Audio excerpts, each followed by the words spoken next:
সুপ্রভাত বন্ধুরা। আজকে সকালটা শুরু করেছি একদমই অন্যরকম ভাবে। সকালবেলা ঘুম থেকে ওঠার পর বরকে যখন ডাকলাম, কি গো যোগা ক্লাসে দিয়ে আসবে না? বর বলল, না দিয়া আজকে যেতে হবে না যোগা ক্লাসে, চলো অন্য জায়গায় ঘুরে আসি।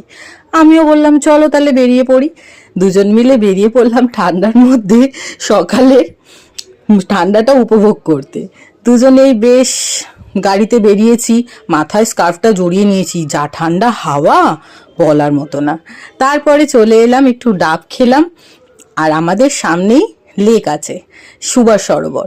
সেইখানেই এসে দুজন মিলে দাঁড়িয়ে একটু গল্প করলাম, ঝিলের ধারে দাঁড়িয়ে একটুখানি ঠান্ডার উপভোগ করলাম। তোমাদেরকে সেগুলোই দেখাচ্ছি। তার সাথে চলে এলো একজন চা আলা কাকু। তিনি বললেন ঠান্ডার মধ্যে দাঁড়িয়ে রয়েছেন, একটু চা নিন, চা খান না? বললাম ঠিক আছে দাও। খেয়ে নিলাম দুজন মিলে 2 কাপ র চা। তারপরে একটু এই চারিদিকে কাঠবেড়ালি, পায়রা, কাক এগুলো যাচ্ছে, হাঁটাচলা করছে, ওগুলো দেখে খুব ভালো লাগলো, সেই দৃশ্যও তুললাম। কি গো, কেমন ঠান্ডা লাগছিল গাড়ি চালিয়ে? ঠান্ডার সময় ঠান্ডা বেশি লাগছে। আমার কিন্তু অত লাগে না, তোমার পিছনে বসে থাকি বলে।